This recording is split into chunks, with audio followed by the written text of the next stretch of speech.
So along with strength, mobility, flexibility, and the pliability of your body is very important. That's why we do these active recovery days. I'll see you inside. All right, gang, we're back at it again, starting off with jumping jacks. Let's get straight to it. Low impact options right there, little tappies, little foot tappies, but we're just getting the blood pumping, getting the arms moving, getting the legs moving, getting some jumping jacks going. Fun fact, the name jumping jack came from the granddaddy of fitness, Jack LaLanne. He's like, it was back in the before times, but he created the jumping jack LaLanne. That's where the name came from. Fun fact of the day. So we're going to take this jumping jack and we're going to go to front jacks. So we're going to swing the arms forward and back and swing the legs forward and back. Again, low impact option. Now I give these because sometimes you get to a certain point where your knees and ankles and feet or whatever don't like you landing on them, and that's okay. As long as we just get moving, but take those arms all the way up overhead. And we're going to go for about 5 more seconds and switch on to the next. Each of these movements lasts for about a minute, and we've got 10 of them. Cool. Let's switch it. From there, we're moving on into squats. Remember, your squat stance, your heels should be about shoulder width apart. Now, I have my toes splayed out about 30 degrees or so. It's up to you if you want your feet straight ahead or if you want your toes splayed out. One of my chiropractors one time explained to me I was like, I want to squat with my feet straight forward, dude. And he's like, well, see, the way your pelvis is set up, is just like the way your hips are set up determines how you squat most comfortably. Now from here, let's go ahead and sink down into that squat. Hands together, prying the elbows out, driving the knees apart. And we're just hanging out in the bottom of the squat. If you'd like, you can take a twist to one side. As I'm twisting, I'm driving that elbow into that knee, and let's give it a little rest in that squat. Take it up, get a little stretch the hamstrings, back down, taking another twist. The squat is such a fundamental human movement. It's just terrific to do. Bad news is we only have 3 seconds left. I know, one more squat. Let's rest. So dropping back into this is called a drop lunge because you're dropping the back leg and then sinking that back knee towards the floor. From there, we're sweeping the arms straight up. Big smile if you like. Think about also as you're lifting, as you're working here, relax your face. Pay attention to your face. Are you like scowling and just like, oh, I'm super intense right now? Like, it's a warm up. It's the warm up. Chill, right? Maybe smile, relax a little bit. This is your you time where you have nothing else to do except for move. So we're going to add the leaning adaptation. So hands together and lean towards your front knee. I try to squeeze the side of my head with my biceps and then nice little lean. But relax your face. Enjoy this time in movement. You don't have to be anything, do anything else other than move right now. Okay? We're going to move on in 3, 2, 1. Let's switch it. All right, we're going to keep lunging, but we're going to add a little karate kick to it. We're going to add a kick to it. So you're lunging and kicking. You're going to stay on one leg for the first 30 seconds, though. So we're going to kick. As you can see, I'm sweeping my opposite arm up and around, kind of just getting a little shoulder movement in there. But just lunging and kicking. It's a bit of a dynamic stretch on that kicking leg and just getting a little stretch to the hamstring and glute as you kick up and out. A little bit of balance work as you stay on that one leg, right? Just a little lunge and kick. Let's go ahead and switch legs. Same thing, other side. Just dropping in, kicking up. Now, I know we just did lunges. We're doing some more lunges for another minute. Just kind of, they should be getting a little spicy, They're just kind of warming up, getting some blood flow going to the legs, the knees, hips, ankles. Ooh, play almost fell over. Y'all see that? Yeah, almost fell over. That's all right. I ain't been drinking or nothing. That's just, just balance, right? Let's switch it up.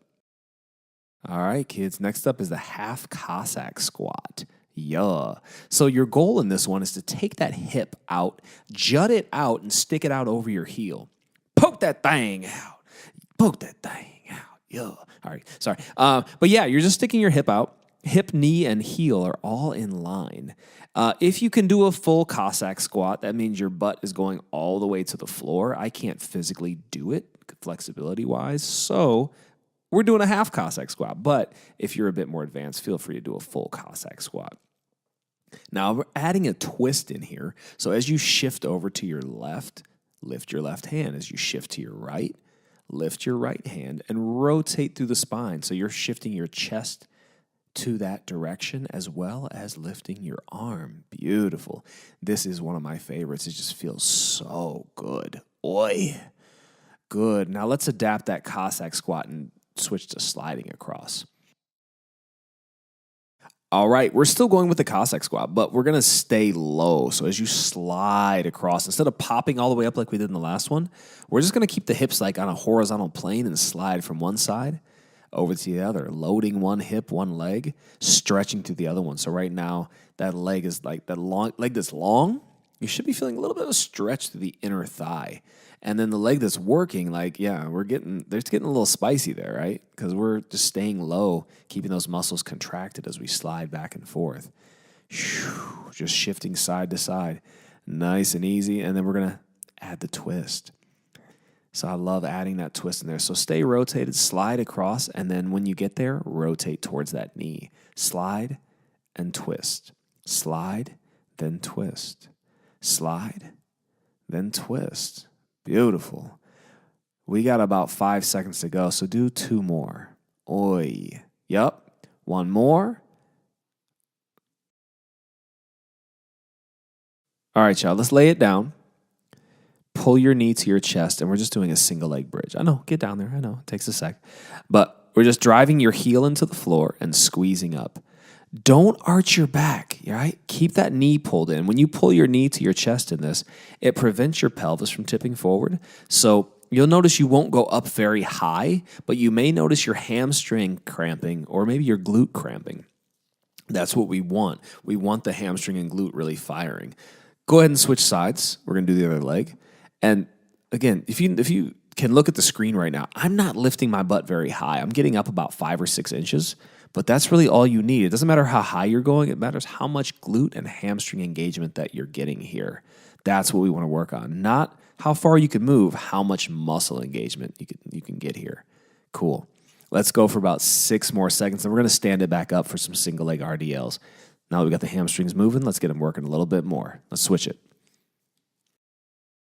Now that we're standing, let's bring one leg up, and we're going to shift back and stand up. So when I say shift back, so my swinging leg, the leg that's kind of going back and forth, it's like I put a paintbrush on the bottom of that foot, and I'm painting a long strip back behind me as long as it'll go. So instead of tipping over directly and that foot leaving the floor immediately, I'm sweeping back. As you see here, I'm kind of bracing my abs as I go. Ideally, you're in a nice solid plank once you hit the bottom of that movement. So you're kind of in a standing T pose. Let's switch legs, making like a T shape with your body. So that standing leg, the knee can push forward a little bit, but we don't want to squat into this. You kind of want to keep your knee right over your heel, ideally, and then just hinge forward. Yeah. Keeping your body nice and flat, abs tight, shoulders back, leg kicking long. Let's do 1 more, and switch it. Hurdle steps are next. So we're going to do some nice little hip openers. So 2 big steps to your right, 1, 2, and then 1 big step, whoop, under. This one is great for kind of opening up the hips different ways. So kind of just big hip circles, flexing the hips up, and then kind of just dropping low and spreading the legs and getting those inner thighs. So inner thigh, outer thigh, just really warming those hips up. This is a great one. It's like a track warm up, stepping over hurdles and stepping under. That's why it's called a hurdle step, because if we had the equipment, we would be stepping over a hurdle and then stepping under the next one. It comes from the track world. I didn't run track, but I just know people that did, and this is a warm up that we did. So that's what we're doing here. I just generally like it because it's a frontal plane movement that just really gets the hips warmed up. Anyways, we got 1 more, and then we'll switch it up. Let's stand at the end of your mat. We're going to reach up and overhead, reach for the toes, and then walk out into a push-up. Hand walk-out push-ups are this next exercise, as you can see. We try to keep the legs as straight as possible as we reach up and then reach down. So do your best to kind of get a nice stretch to the back of the legs. If you don't have a full push-up yet, that's okay. Think about just lowering your body to the floor nice and slow, and then we're kind of rounding on the way up. That's okay if you don't have the full push-up yet. We're just here getting warmed up, right? Push-ups are actually very tough. In my training practice, I run into quite a few people, like when we first meet, when we first start training together, they can't do a full push-up. A few weeks in, we get our first one, and then we build from there. But don't feel bad if you can't do a push-up yet. Practice it, practice the eccentric, and then we'll grow from there. Let's do one more, and then we're going to get into our core series. Nice.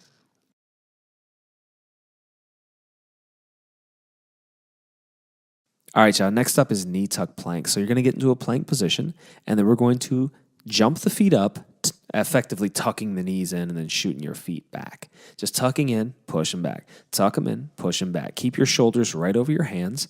We're just going in and out in this one. Perfect.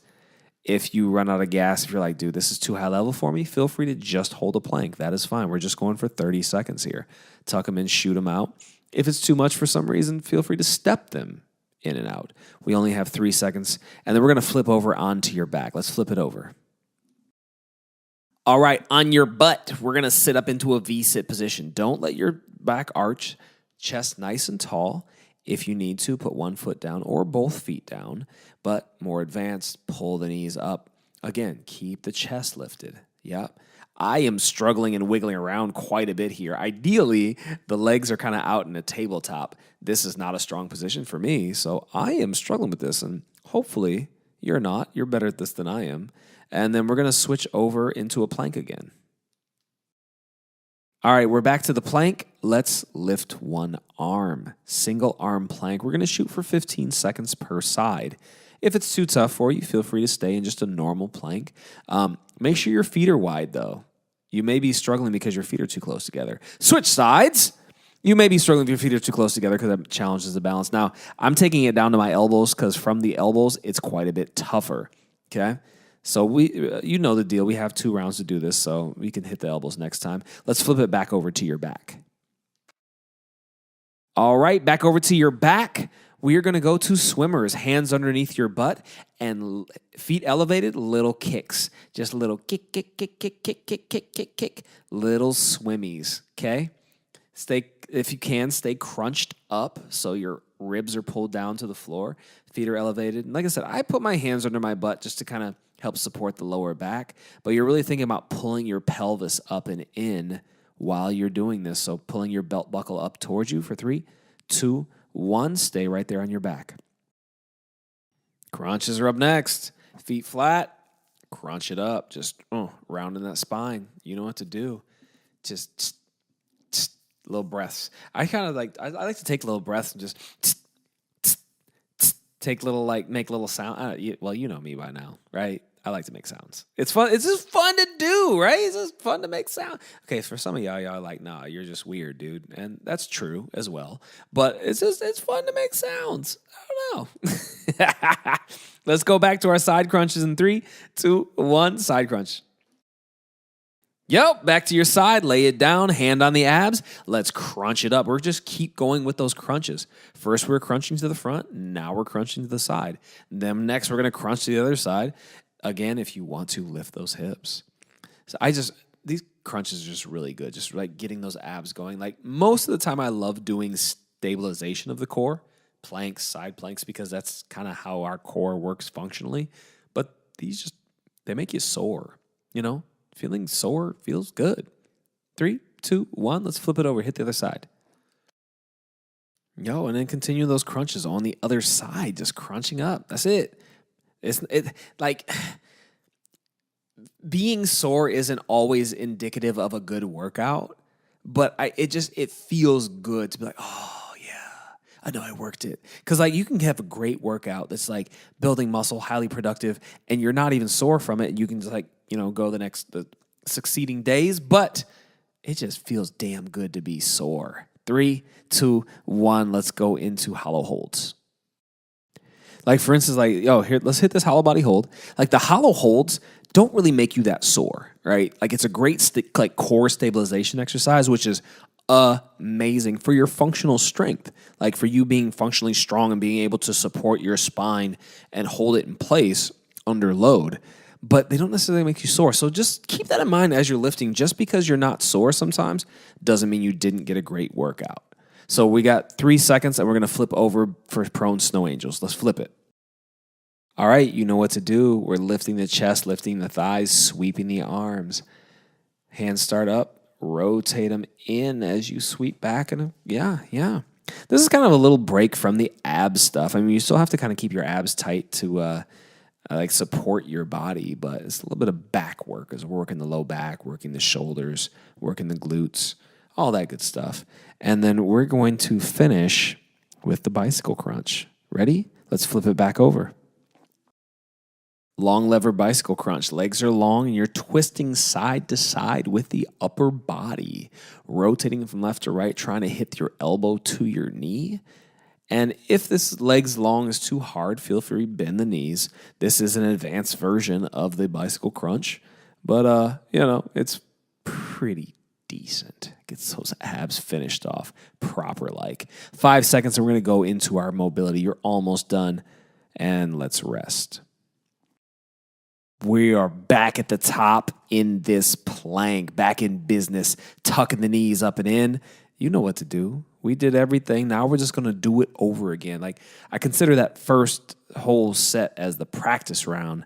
This is the round of mastery. The round, because you know what you're doing.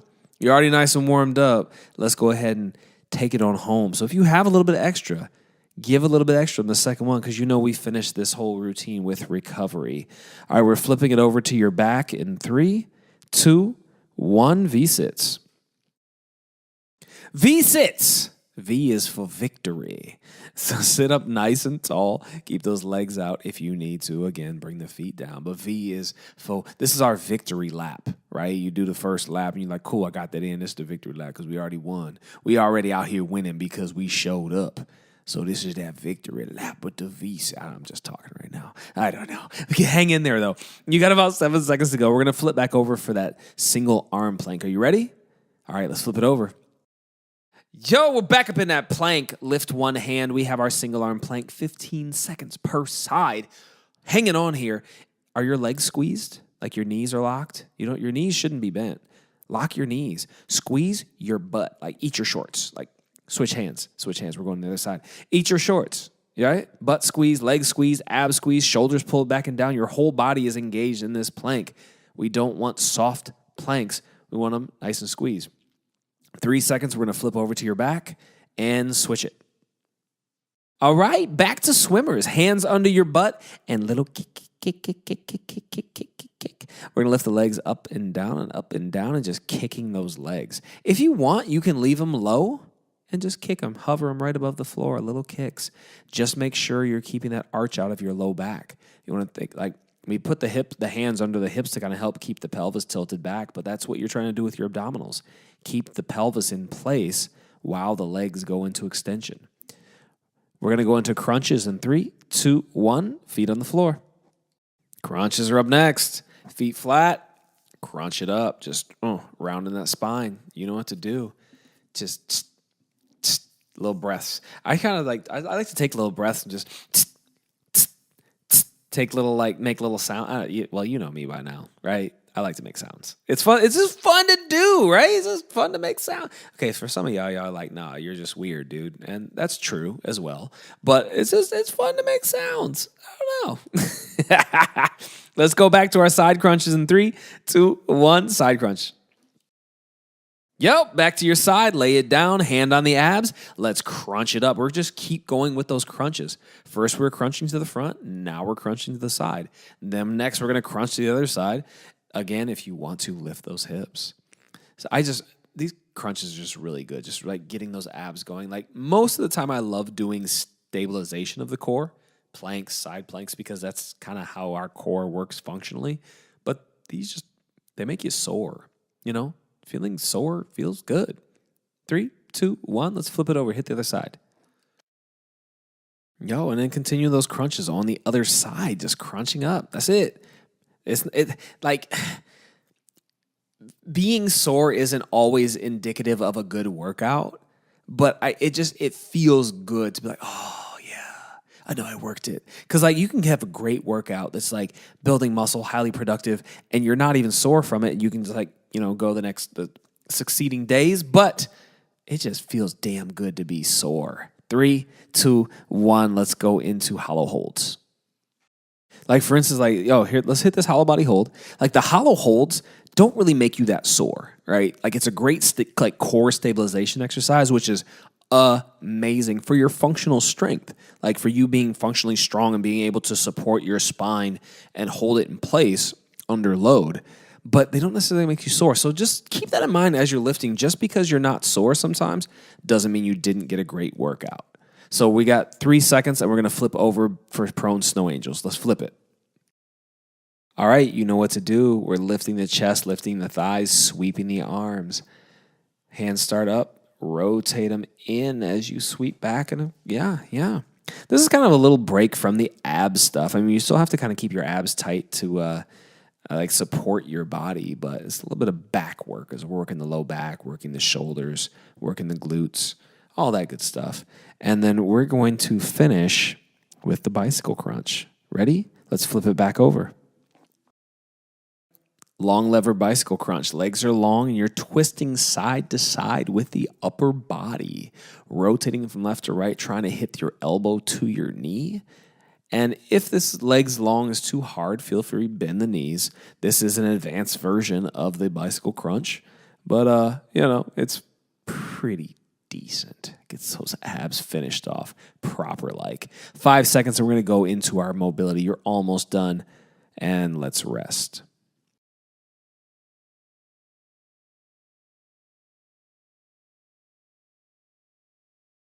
All right, y'all, we're going to start our mobility section with the hip cars. So you're in your 4-point position or your quadruped position, and we're taking that hip up and around. Now, a lot of you will probably have more range of motion in this than I do, but we're trying to take that hip and rotate it while we move it. So if you have more, if you like this exercise, look up FRC, Functional Range Conditioning. I took the certification a few years back, and it is a modality that focuses on strengthening of the joint capsule. So we've got 2 rounds of hip cars and 2 rounds of shoulder cars coming up just to start off this mobility round. And like I said, if you have any a lot of pain or dysfunction in your joints, look up FRC, Functional Range Conditioning. It's an entire modality. It's pretty uncomfortable. Let's go ahead and switch sides. It's very uncomfortable, but it's kind of like if you're doing this right, if you're pushing into your end range of motion, it's a painful kind of movement. But what it does over time is it strengthens the muscles around in the socket of the joint capsule. There's little muscles that live in right around your joint that help to move it. And they often get atrophied and don't really work, and we use improper muscles to move around and stabilize the joint, so we get this dysfunction there. But if you work to strengthen the joint capsule muscles, over time you get more functionality, less pain around your joints, and they improve over time. Like the certification I went to, the guys they were doing these freakish movements. But it was pretty crazy to see. We got 5 seconds, and we're going to go ahead and switch to shoulder cars. All right, stay in that position, switch to shoulders.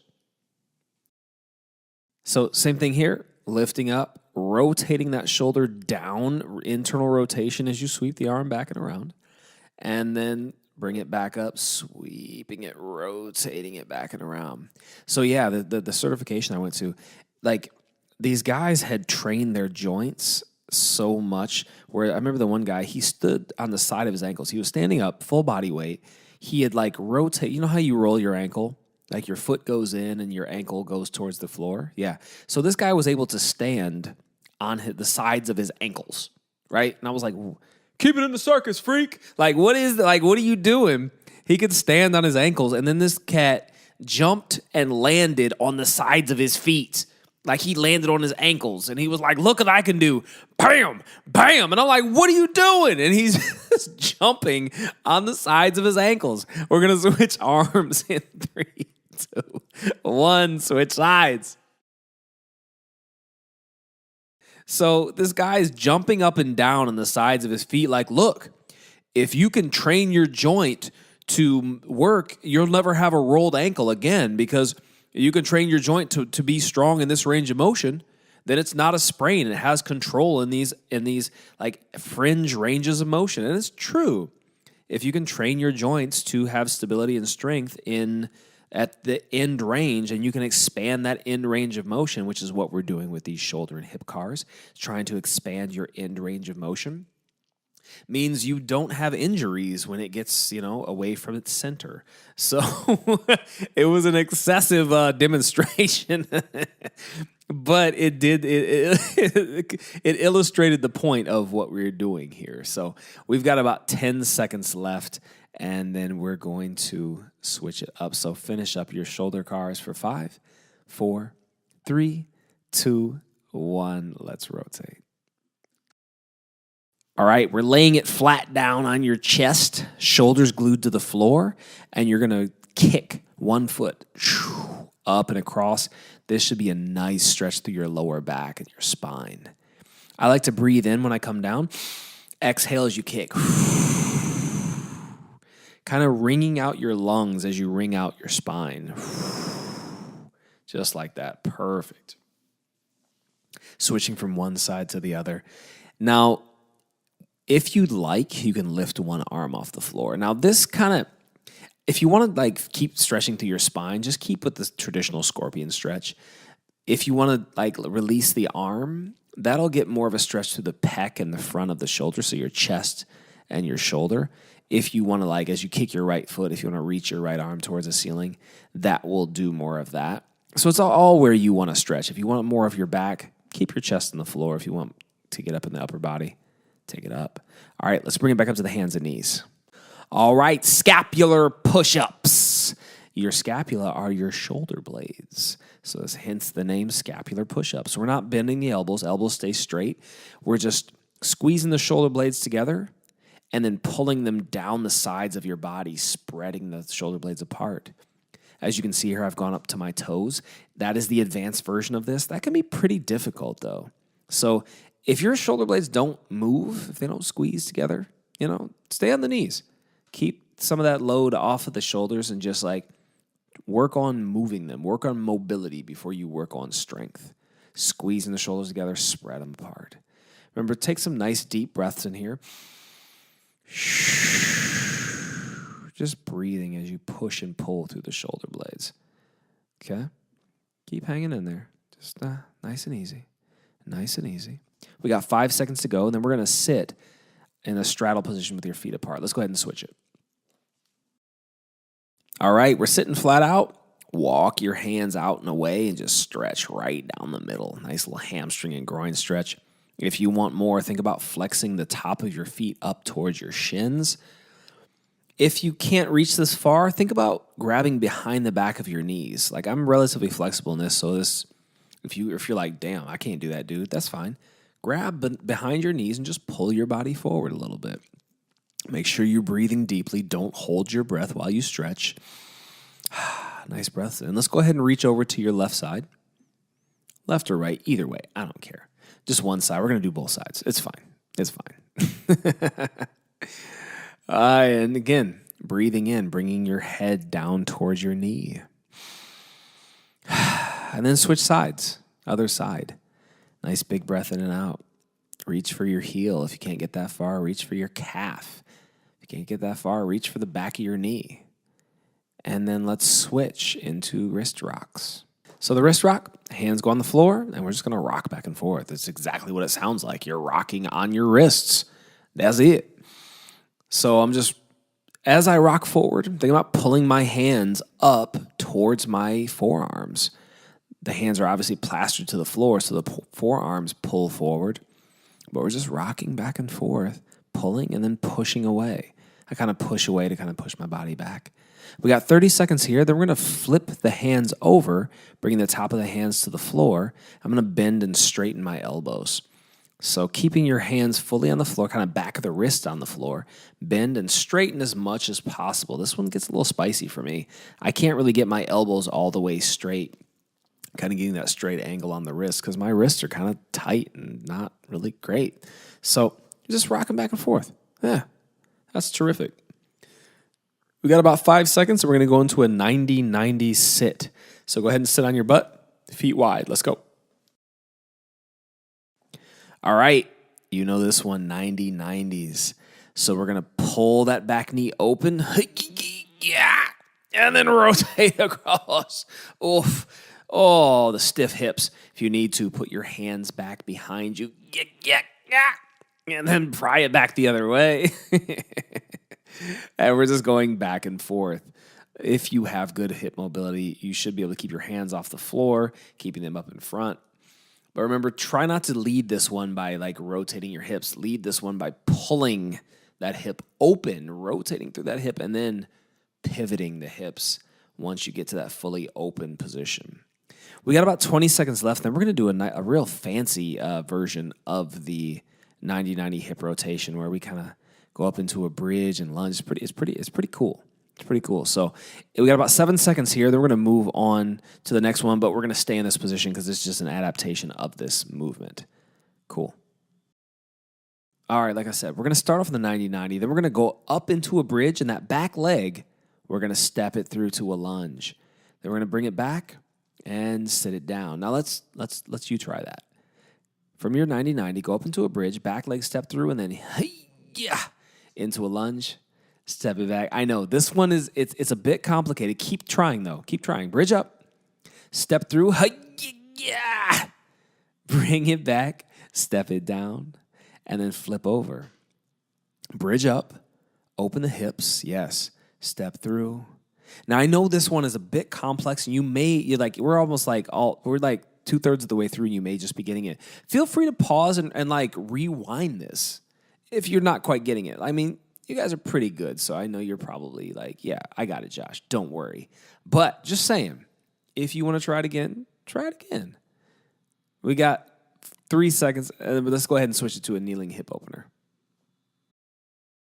All right, in this kneeling position, we're going to tuck your pelvis under, and then we're just going to rock back and forth on this back knee. So I think about pulling the front knee forward and just kind of keeping your pelvis tucked in the back leg. You don't want that. You don't want you arching your low back. You want to keep the pelvis tucked. And you notice I don't move very much because my hips are very tight, so my back leg doesn't go into extension very well. A lot of us are kind of like that. So you just want to like open up that back hip. This is a great one to do if you've been sitting all day. This is just a great one to do in general. Let's do one more, and then go ahead and switch, and we're going to hit the same thing on the other side. Again, keeping the pelvis tucked and just rocking back and forth. Now, this is where it's good to remember your hollow body hold. You know, when we do the hollow body hold, we pull the ribs down, tuck the pelvis up. That's the position that we're looking for while we rock here at the hips, trying to take that leg into extension with the proper abdominal engagement. Good. And then let's stay here for some ankle rocks. So we're going to plant the heel on the floor, and we're going to push that knee as far forward as it goes. Now, I use my hand to hold my heel down so that that heel's not popping up, and then I'm trying to take that knee as far forward, as far over the toes as I can, just rocking back and forth on this ankle. And yeah, just that's it. Simple as that. We're just going to, I kind of pry around at the end there, but we're just trying to see how far forward we can get that knee without the heel coming off the floor. Rocking back and forth, just prying that thing open. Let's go ahead and switch sides. And then just doing the other side, just prying it back and forth. Again, I think it's very useful to use your hand to keep that heel glued down because it's going to want to lift up. And that's most of us have pretty tight ankles, at least from my experience with the thousands of people that I've coached. That's what I see a lot. So one more sec and cut it out. We're done for today.